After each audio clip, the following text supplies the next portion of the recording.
ان شاء الله فيديو النهارده هيعجبكم جدا. نتكلم النهارده في كذا حاجه وهنكمل كمان الموضوع اللي فات عن الفيديو اللي فات. لو جوزك مش مهتم بيكي او مش بيحب يتكلم معاكي هنعمل ايه؟ قبل ما نبدا عايزين نصلي على حبيب المصطفى عليه افضل الصلاه والسلام ونذكر ربنا كتير جدا. وانا شيرين ودي قناتي وقناتكم طبعا.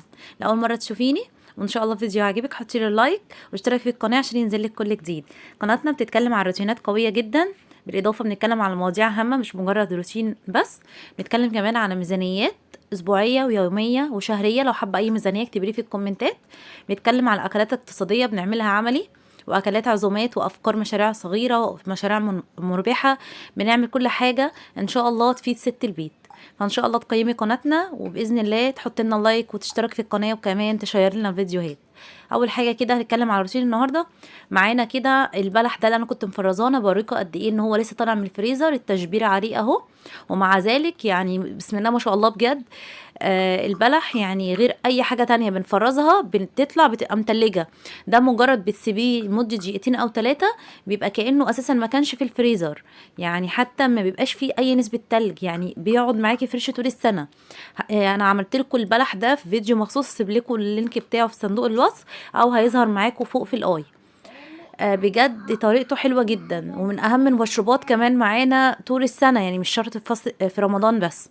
انا كده عملت ايه، حطيت لتر طبعا احنا بننضف كده مكاننا مكان ما بنعمل اي حاجة عشان على قدر الامكان يفضل بيتنا نظيف ومطبخنا نظيف زي ما حضراتكم متعودين معايا. يمكن انا اول مرة اتكلم في روتين انا بعمل ايه، بس هتكلم فيه سريعا وبعد كده هنرجع للاساس بتاعنا بتاع الفيديو. انا بحب قوي ان المواعين بتاعتي ان انا اشطفها شطفة خفيفة.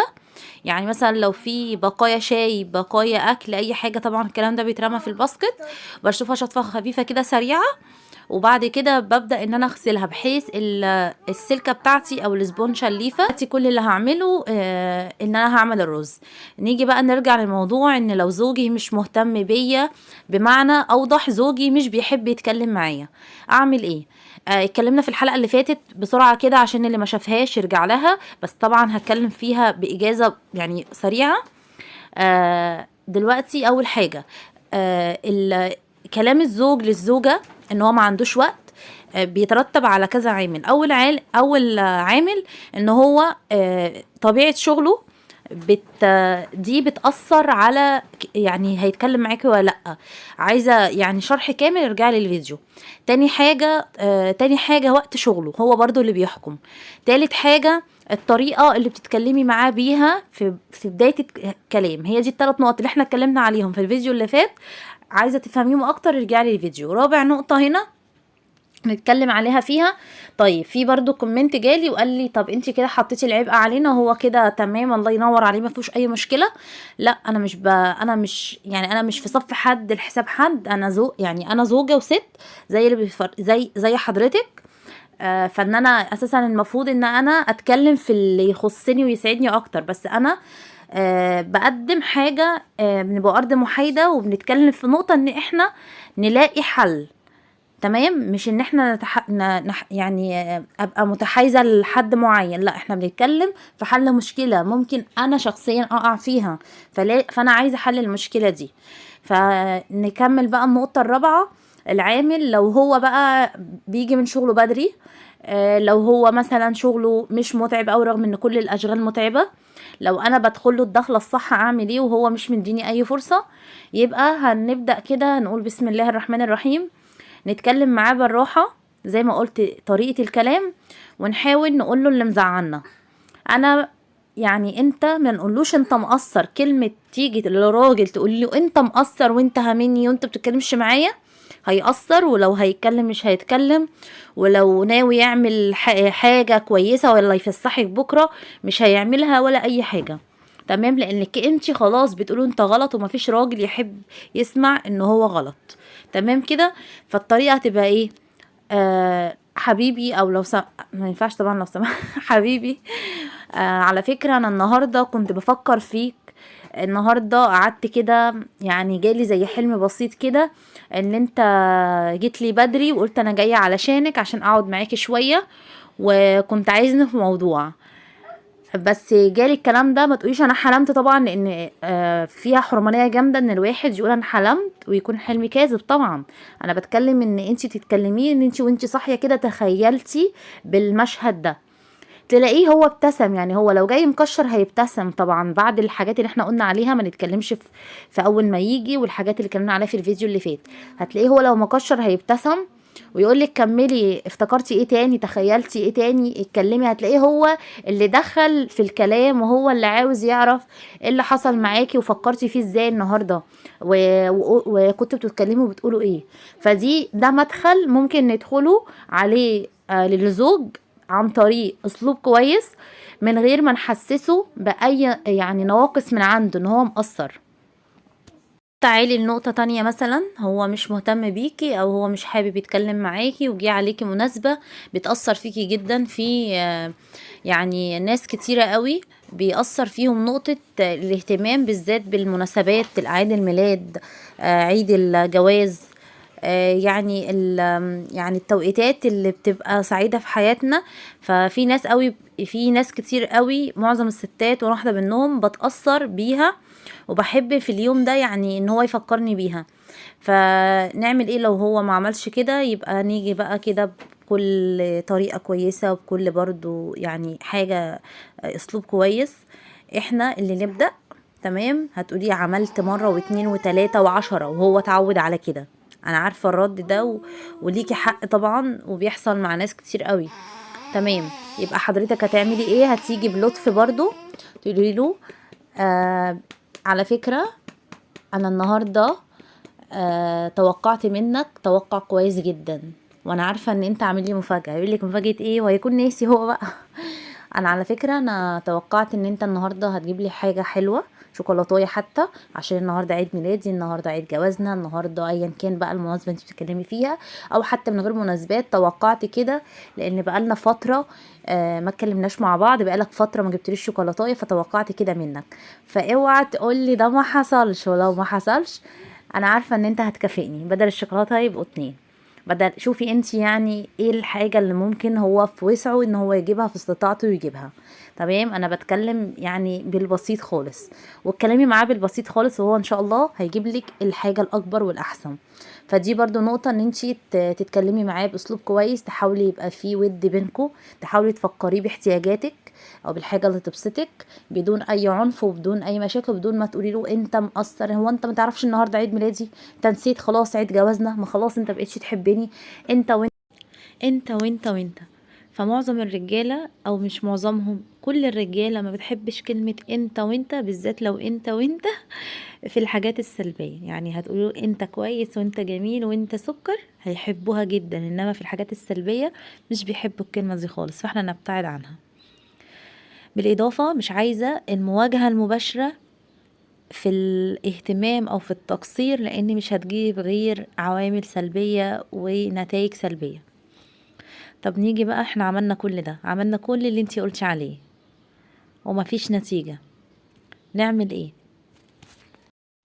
كده؟ يبقى انتي تمام جدا، عملتي اللي عليكي قدام ربنا وقدامه عشان ما تبقيش مقصرة، وريتيله اهتمامك، وريتيله اللي انتي حابة تتكلمي معاه. ندخل بقى دخلة تانية.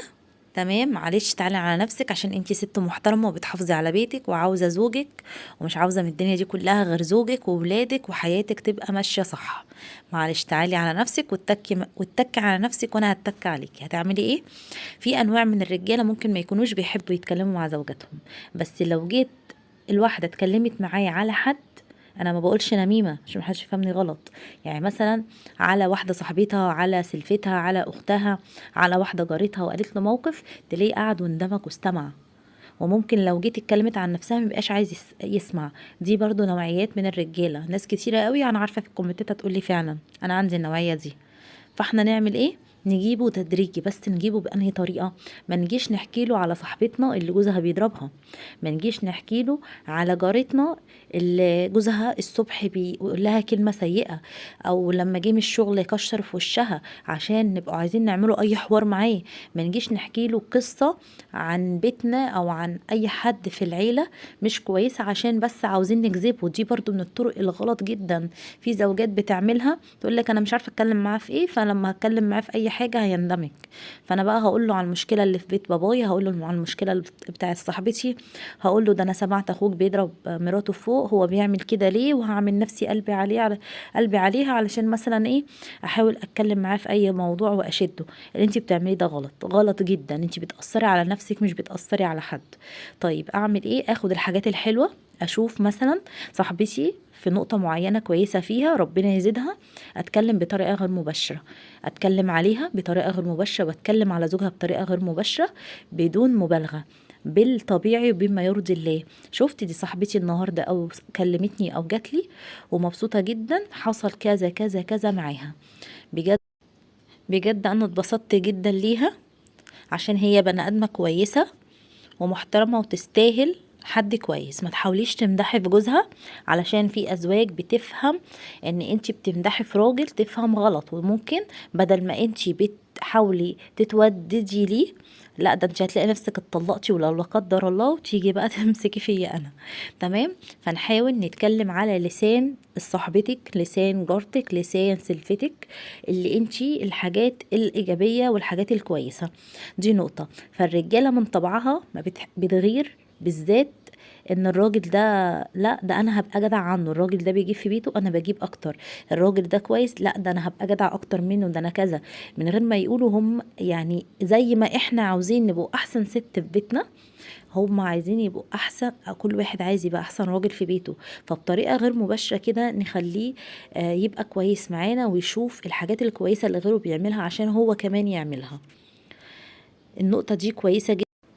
سيبيكي خالص من الاقربون، من صحابك، من جيرانك، خليكي في النت بسم الله ما شاء الله مش مخلي حاجة غير لو جايبها، الحاجة الحلوة والحاجة الوحشة. حاولي تاخدي القصص اللي هي الكويسة، القصص المؤثرة، القصص اللي ممكن تميل إلى الرومانسية، وتقوليها له. لو هو مش حابب يسمع ممكن تبعتيله الفيديو مثلا عن طريق الواتس ولا حاجة، وقوله اسمع ده، انا عجبني الفيديو، حبيت ان انت تفرح معايا وتشاركني الرأي، وايه رأيك في وجهة نظري. الرجالة بيحبوا قوي ان انتي تاخدي بقراراتهم، بيحب قوي ان انتي تيجي تقولي له، مش ان انا مثلا عملت كذا او هعمل كذا، لا ايه رأيك لو عملت كده. يعني الابسط الحاجات، ممكن تكوني داخلة مطبخك تقولي له ايه رأيك لو عملت الاكلة دي ولا الاكلة دي، انهي اكلة بتحبها. بصوا كلمة على كلمة، موقف على موقف، هتلاقوا انك بترجعوا المعاملة الطيبة. صدقوني يا جماعة، المعاملة الطيبة والكلمة الطيبة بتلين الحجر، مش هتلين شخص كان في بينك وبينه يوم من الأيام كلمة حلوة، وحاليا في بينك مودة ورحمة. لو هنقوله الحب قل، الاهتمام قل، الكلام قل، في بينكم مودة ورحمة، وإلا إذا ما كنتوش لسه فضلتم في بيت واحد. ربنا بيجعل المودة والرحمة بين الزوجين، فبيفضلوا مع بعض. وقت ما دول ما يبقوش موجودين، بتلاقي الزوجين ينفصلوا خلاص، ما بقاش فيه المودة والرحمة موجودين. اتمنى ان انتوا تكونوا استفدتوا، وهنكمل كلامنا في حلقات تانية. ما تنسوش كنتم مع 20، واستودعكم الله. لو استفدتوا شاركوا الفيديو ده عشان ناس كتير تستفاد. مع السلامة.